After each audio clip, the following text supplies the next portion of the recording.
and civilizations have born and perished. Yet, the changes made by these things have never created such an uproar and excitement as this. Is the technology a double-edged sword? And the answer is yes, it is a double-edged sword. Industrial revolution brought extraordinary gains in the financial proficiency. Between 1870 to 1910, the per capita income of developed countries rose to nearly 40%, and the value of manufacturing processed products increased to nearly sevenfold. Yet, the rapid industrialization left in its wake darkened noontime skies, that is noisy and unsafe machines, and severely compromised living conditions. It took nearly 3 generations before first concerted effort were made to bring the pollution under control. But once begun, the progress was real. Having dirtied the earth, air and water for more than a century, technology is now promising in environmental cleanup. The technological innovations are aiming at pollution control. For example, the cleaner from the cleaner manufacturing process to flue gas scrubbers to catalytic converters, now figure prominently in mitigating the growth gains in the increasingly technological world. From the steel towns of yesteryear to today's weird cities, the interplay of technology and the environmental effects have indeed been complex. As one of my friends said, technology is a double-edged sword. Yet, by use of creative economical approaches, the destructive edges can be made blunt and hone its capacity for good. And one more thing I would like to point out, that one of my friends who spoke against the topic said that digital technology is indeed creative in the sense that it enables us to do things that were hitherto impossible. Example, internet, Skype and everything.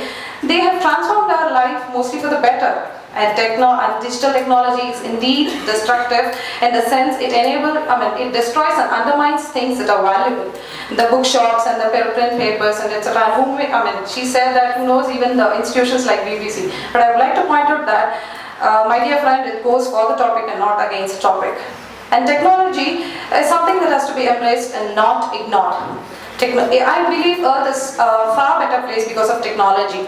The warp speed at which the technological implementation continues to transform, just about everything that we use, that is cell phone, mobile, computers, medical equipment, etc. But it has also left its dirty handprint on social and business fabrics. For example, the online business has totally cut down the traffic and profits of traditional bricks and mortar shops. And in terms of in the field of medicine, the robotic arms have greatly replaced the skillful surgical hands of a doctor.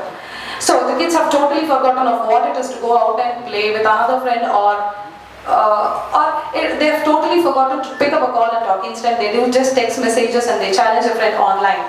Technology has shown so much progress in education, agriculture and medicine field, and yet it has also signs of regression too. There are many examples in the contemporary life which clarifies aforementioned statement.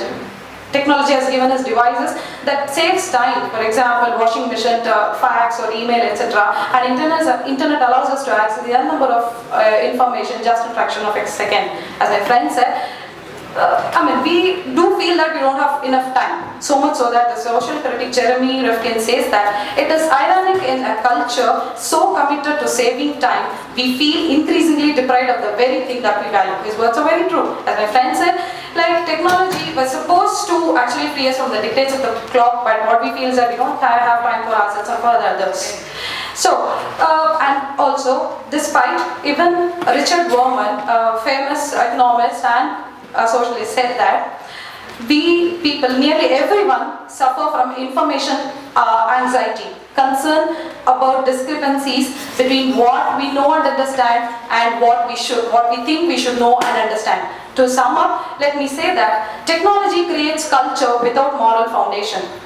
It undermines few mental problems and with few mental process and social relations which make human life worth living.